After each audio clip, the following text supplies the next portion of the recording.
pertemuan antara playing role atau being ourselves, playing your role atau being yourself dalam hidup ini. Jadi ketika kita akan bermain identitas, itu biasanya ketemu dua hal. Kita ini kan punya banyak peran, banyak role.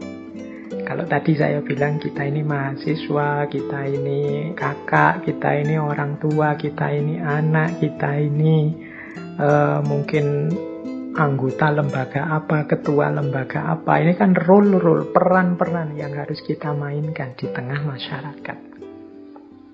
Nah, yang kedua, itu kan bahasa kita role itu berarti yang ditempel dari luar. Definisi identitas yang pertama tadi.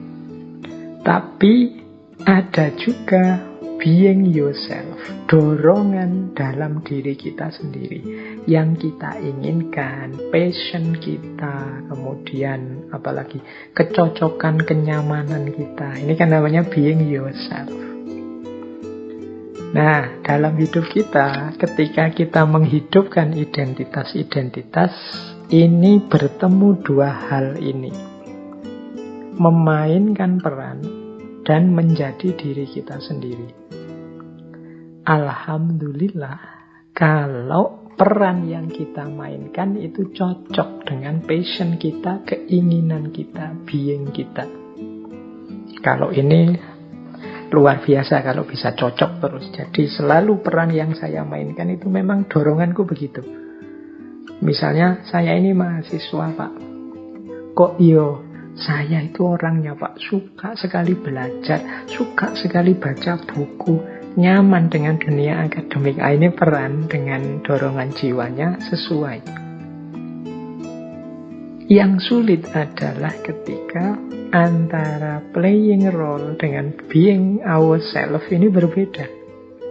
Ketika peran yang kita mainkan tidak cocok dengan dorongan diri kita, tapi terpaksa kita lakukan. Jadi saya itu sebenarnya suka bisnis, tapi kok terpaksa jadi PNS, akhirnya harus kerja seperti ini misalnya. Nah, ini kan berlawanan antara being dalam diri kita, dorongan diri kita dengan peran yang kita mainkan. Ada kalanya juga misalnya saya malas belajar sebenarnya, Pak. Saya itu kalau membaca buku tidak betah, Pak. Tapi kok saya ini mahasiswa. Kalau mahasiswa kan memang tuntutan perannya begitu. Nah, ini kan ada clash antara peran dengan hakikat diri. Ini nanti panjang sebenarnya membahas ini. Jadi bagaimana manage ketika sesuatu itu tidak nyambung. Yang pertama, rumusnya sebenarnya jangan lupa bahwa baik peran maupun passion, kecenderungan jiwa kita itu dua-duanya bukan harga mati. Jadi dua-duanya bisa ditawar. Jadi peran kita itu kan bukan harga mati juga. Misalnya kita mahasiswa tapi nggak cocok dengan emangnya opo kita wajib jadi mahasiswa? Itu kan bisa saja, teman, sudahlah saya resign saja, saya mundur saja, nggak usah jadi mahasiswa, saya nggak nyaman. Keberhasilan hidup kan nggak melulu ditentukan oleh ijazah kemahasiswaan kita. Meskipun saya juga tetap belajar, tapi kan nggak harus jadi mahasiswa. Belajar saya belajar kehidupan misalnya. Itu kan bisa, berarti bukan harga mati. Passion kita juga bukan harga mati.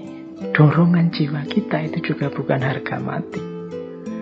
Kecuali bagi orang-orang tertentu yang manja, sentimental, atau idealistik yang tidak bisa ditawar. Jadi karakter kita itu kan kita yang membentuk. Jadi pembiasaan-pembiasaan kita. Jadi tinggal kita lanyahkan, kita biasakan, mungkin dorongan jiwa ini bisa berubah. Aslinya saya itu, Pak, malas membaca, tapi lama-lama membaca ternyata asik juga. Lama-lama malah saya senang baca kok, Pak. Aslinya saya malas ke masjid, tapi sekali dua kali kok nyaman. Lama-lama kok nyaman, kalau tidak ke masjid malah tidak enak. Nah, ini berarti apa? Dorongan jiwa itu bukan sesuatu yang tidak bisa ditawar. Jadi seandainya kelas pun tidak masalah, teman-teman ingin menghidupkan atau memperjuangkan yang mana. Tergantung prinsip-prinsip ideal dalam hidup yang ingin kita jalankan. Yang kedua, pastikan dalam kelas tadi, pertemuan antara peran dengan diri kita itu dua-duanya memang isinya kebenaran. Yo kalau salah satu keburukan, yang harus ditinggal adalah yang buruk dan yang salah. Entah di posisi mana kebaikan dan kebenaran itu yang harus kita hidupkan.